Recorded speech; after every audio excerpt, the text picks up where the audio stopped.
Let us pray in the name of the Father, and of the Son, and of the Holy Spirit. Amen. O Jesus, through the Immaculate Heart of Mary, I offer you my prayers, works, joys, and sufferings on this day for all the intentions of your Sacred Heart, in union with the holy sacrifice of the Mass throughout the world, in reparation for my sins, for the intentions of all my relatives and friends, and in particular for the intentions of the Holy Father. Amen. Let us pray for the intentions of the Holy Father for the month of October. For a shared mission, we pray that the Church continue to sustain in all ways a synodal lifestyle as a sign of co-responsibility, prompting the participation, the communion, and the mission shared among priests, religious, and lay people. Our Father, who art in heaven, hallowed be thy name. Thy kingdom come, thy will be done, on earth as it is in heaven. Give us this day our daily bread, and forgive us our trespasses, as we forgive those who trespass against us. And lead us not into temptation, but deliver us from evil. Amen. Hail Mary, full of grace, the Lord is with you. Blessed are you amongst women, and blessed is the fruit of thy womb, Jesus. Holy Mary, Mother of God, pray for us sinners, now and at the hour of our death. Amen. Glory be to the Father, and to the Son, and to the Holy Spirit, as it was in the beginning, is now, and ever shall be, world without end. Amen. My dear friends, the Word of God welcomes us this morning. And as we begin this day, let us begin by spending time with the Lord. As we have decided to welcome this day in the presence of the Lord, let us begin by thanking Him for all that He has done for us, all the blessings that He has bestowed on us, and most importantly, for all the graces, for all the favors that He has given us right from our birth till now. On many occasions, we see that because we are caught up with so many other activities, because of our busy schedule, we don't pay attention to these small details that are there in our lives. Very often, these graces, these blessings, which are so important in our lives, are kept aside. And therefore today, as we begin today's morning prayer, we ask the Lord to give us the grace so that we may be able to appreciate the good things that He has done for us. And therefore, it is appropriate that we begin today's prayer by thanking the Lord for all that He has done for us.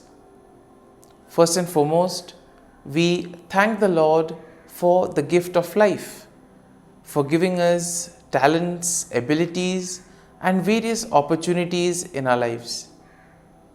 We also thank the Lord for the gift of our family members, friends, relatives, near and dear ones, and all those who play a very important role in our lives.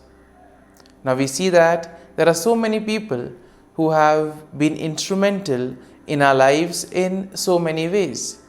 These people have dedicated their time and effort, and thus they have shaped and helped us become who we are. And therefore we thank the Lord for their presence in our lives, and we also ask the Lord to bless them so that they may be able to have the fullness of life.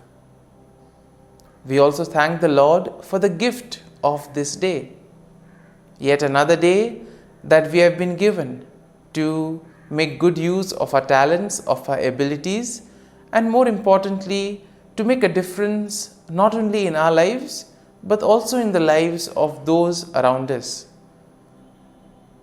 We also thank the Lord for the various opportunities that He has given us. Opportunities to put our talents, to put our abilities to use. And at the same time, opportunities to help others make a difference in their lives. Lord, we also want to thank You for all the experiences that You have given us. Some of these experiences may be really good. We may want to cherish these experiences. But there may be other experiences which may be bitter, which may be harsh. Nonetheless, these bitter experiences may have taught us a lot in life. These are the experiences that have made us stronger.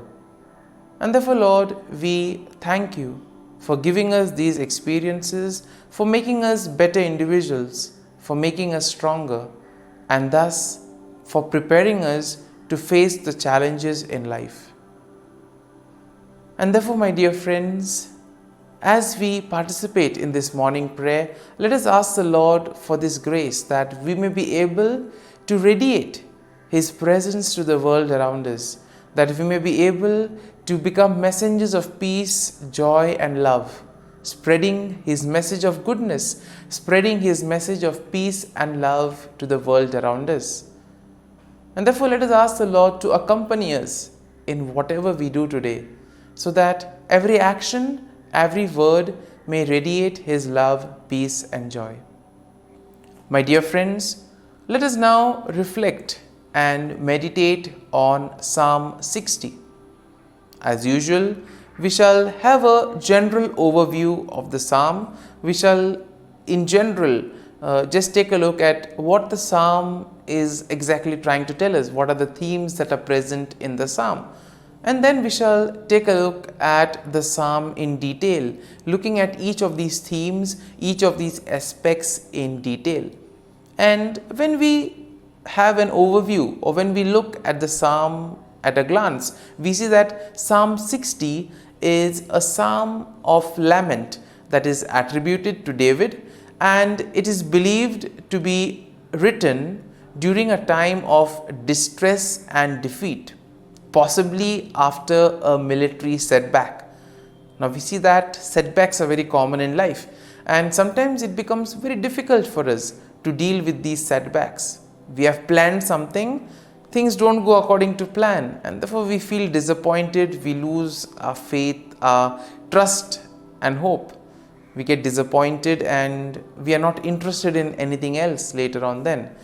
And possibly in those moments, this is a psalm that can help us to collect ourselves, to rejuvenate, to place our faith and trust in the Lord and allow Him to bring us out of that situation.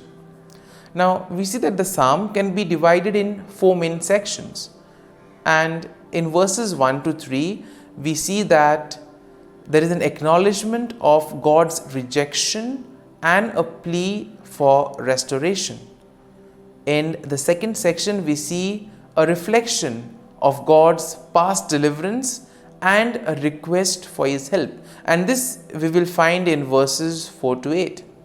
In verses 9 to 11, we see there is a cry for God's intervention against the enemy. And finally, in verses 12 to 14, there is a declaration of confidence in God's victory. And therefore, overall, when we take a look at Psalm 60, we see that Psalm 60 will reflect on David's plea for restoration and victory in the face of distress and defeat. And this psalm highlights the importance of seeking God's help and acknowledging His power and deliverance. This psalm can also serve as a reminder of the need to depend on God's intervention, especially in times of trouble, and to trust in the faithfulness of the Lord and thus rejoice in the victory that the Lord provides us. And now let us take a look at the psalm in detail. Now, in the first section of the psalm, we see that David acknowledges the sense of God's rejection and he pleads for restoration. So in a way here we see that David is probably sensing that he has gone away from the Lord, and therefore now he wants to restore back. He wants to come back to the Lord. He wants to undo the wrong that he has done. And here he begins by expressing his feeling of being rejected and cast off by God. Once again, pretty strong at this point of time. And here we see that he does this by symbolizing it or comparing it to the breaching of the walls of the land. And therefore here we see that David now recognizes the severity of the situation, and therefore he implores God to intervene and restore his favor and protection. So he has gone away from the Lord, and now he wants the Lord to help him come back to him. And therefore we see that in this section it is all about knowing one's weakness. Therefore in our lives too, when we become aware of our weakness, of our shortcomings, that is the first step towards transformation. It is only once you are aware of what you have done wrong, or once you are aware of the areas where you are going away from the Lord, it is only then can you begin the remedy or the corrective measures. Moving on to the second section of the psalm, we see that David reflects on God's past deliverance and he seeks God's help once again. Now he recalls how God has given his people a banner, a symbol of victory, and therefore he asks the Lord to do the same. Now David acknowledges that it is only through God's power and help that victory can be achieved. And therefore what does he do? He expresses his dependence on God's assistance in the midst of defeat. So he already knows that he is deep in trouble, but still he has faith that the Lord can do something about it. And my dear friends, this is something that all of us need to have. We too need to have that confidence that the Lord will do something to help us, to guide us and bring us out from those stressful, difficult moments. Now in the third section, we see that David cries out for God's intervention against his enemy. And therefore he pleads for God to extend his help and to defeat the enemy who has brought devastation and affliction upon them. Now David also will acknowledge the significance of God's intervention, and thus he recognizes that his victory is completely dependent on God's action. And therefore this aspect of surrendering, this aspect of placing oneself in the hands of the Lord, allowing the Lord to guide and protect, this is very important and is explicitly seen in this psalm. And therefore in the final section, we see that David declares his confidence in God's victory. He proclaims that God's right hand, symbolizing his strength and power, will lead to triumph and will lead him to victory against his enemies. And therefore we see that David acknowledges that victory will ultimately depend on God. It is God who will do everything for him. And thus he expresses that he himself needs to place his faith and trust in the Lord, and that the Lord will act on behalf of him and also on behalf of all the people. And therefore, my dear friends, as we reflect on this psalm, let us spend time in assimilating it. Let the psalm take root in us, so that when we are faced in these difficult moments, when we feel that we are deep down in trouble, this psalm can act as a great source of consolation. It can help us to regroup. It can help us to get back on our feet by placing our faith and trust in the Lord.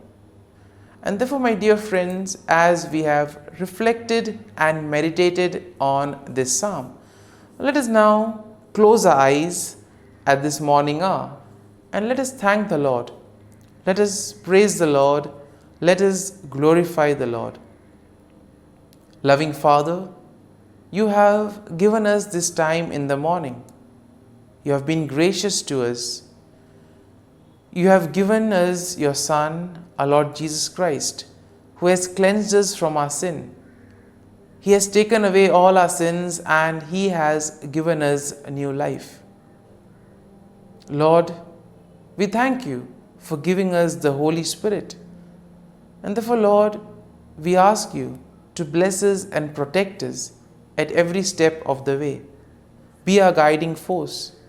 Be there to always show us the way. And for all this, Lord, we thank You, we praise You, and we glorify You. You have protected us and You have guarded us through the night. You have given us this time to spend with You.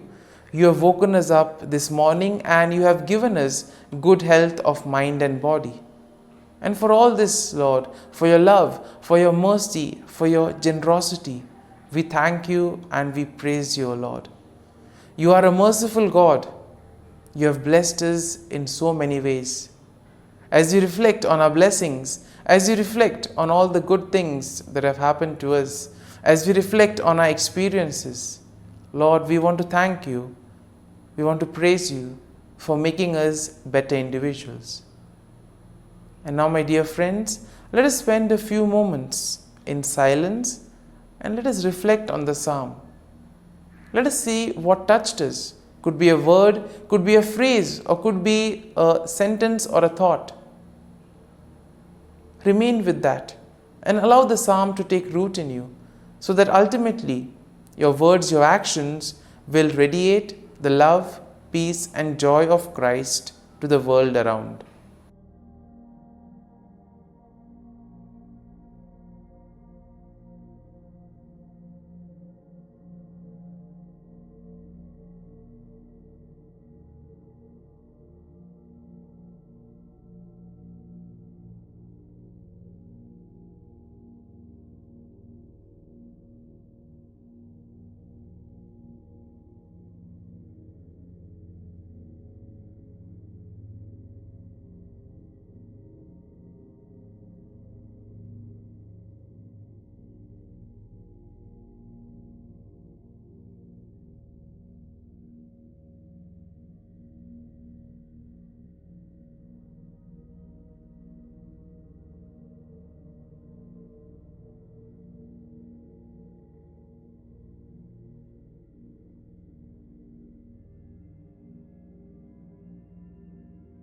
Prayer to Saint Michael the Archangel for protection.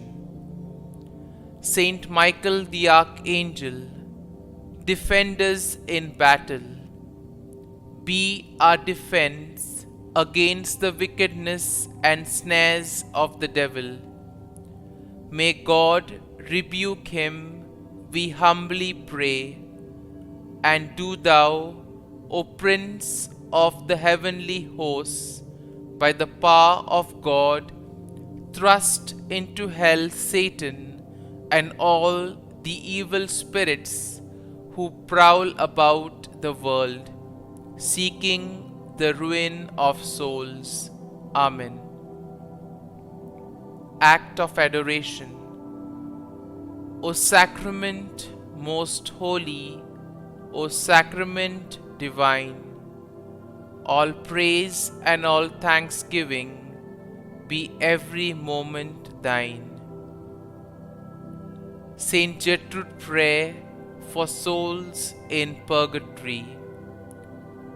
Eternal Father, I offer Thee the most precious blood of Thy divine Son, Jesus, in union with the masses said throughout the world today, for all the holy souls in purgatory, for sinners everywhere, for sinners in the universal church, those in my own home and within my family. Amen. May the divine assistance remain always with us, and may the souls of the faithful departed through the mercy of God rest in peace. Amen.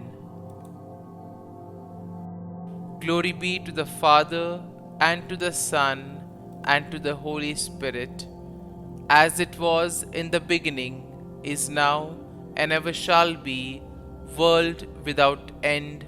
Amen.